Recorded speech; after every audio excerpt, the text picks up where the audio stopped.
विजय माल्या ने एक चीज देखी कि हमारे देश में एक और उद्योगपति हैं जो पूरी तरीके से जिनका हवाला निकल गया था, लेकिन उनके बेटे वापस उस एम्पायर को ऊपर लेके जा रहे हैं और वो देख रहे हैं कि वापस ये चीज ग्रोइंग हो रही है, उनके शेयर्स बढ़ रहे हैं, सब कुछ बढ़ रहे हैं। सो कहीं ना कहीं विजय माल्या ने ये सोचा कि यार अगर अब इनको मौका मिल रहा है, इट्स हाई टाइम कि मैं भी अपनी बात करूं, क्या पता मुझे एक मौका मिल जाए। That is number 1। Second, Vijay Mallya knows कि अगर करंट गवर्नमेंट प्रॉपर लिटिगेशन के साथ उनके पीछे अब लग जाएगी तो उनके बचने के कोई चांस ही नहीं है। तो is just trying to shiver out everything. So he also knows कि अब तो गया हूं मैं। वो उनको पता है कि वो इट इज नॉट फॉर, यार देखो दूसरी चीज आप साइकोलॉजिकली भी सोचो, किसी बाप के लिए ये भी तो उसको हमेशा खटकती होगी कि मैं तो अपने बेटे का भी फ्यूचर बर्बाद कर चुका हूँ। He can not freely move and come down to India. Siddharth, I am talking about that. Siddharth के अगेंस्ट कोई चार्जशीट वगैरह नहीं है, कुछ नहीं है, but he can not come.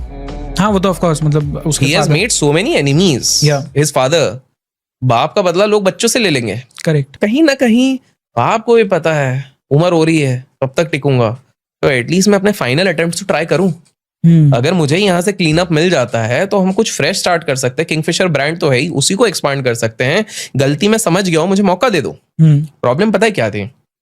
अगर विजय माल्या भागता नहीं, वो हमारे देश में रहता, तो उसको दो चीज होती, उसको अरेस्ट तो करते, क्योंकि इनिशियली बड़ा हिकअप था। अभी हाल फिलहाल में काफी सारा एक शो को लेके बहुत हड़कंप मची हुई थी, सब लोग के घर पे पहुंच जा रहे थे, स्टूडियो पहुंच जा रहे थे, हुआ।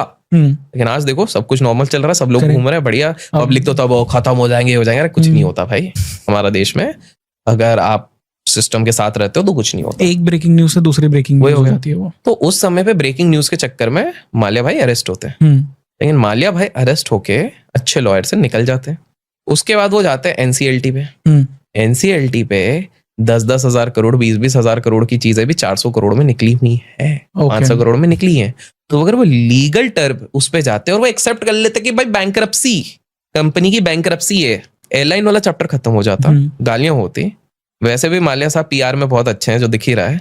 तो वो इधर आते, वो पैसा और बचा होता, उससे वो अपना पीआर करवा लेते एंड वो अल्कोहल कंपनी को आगे चलाते, ये कुछ और में चले जाते। As simple as that.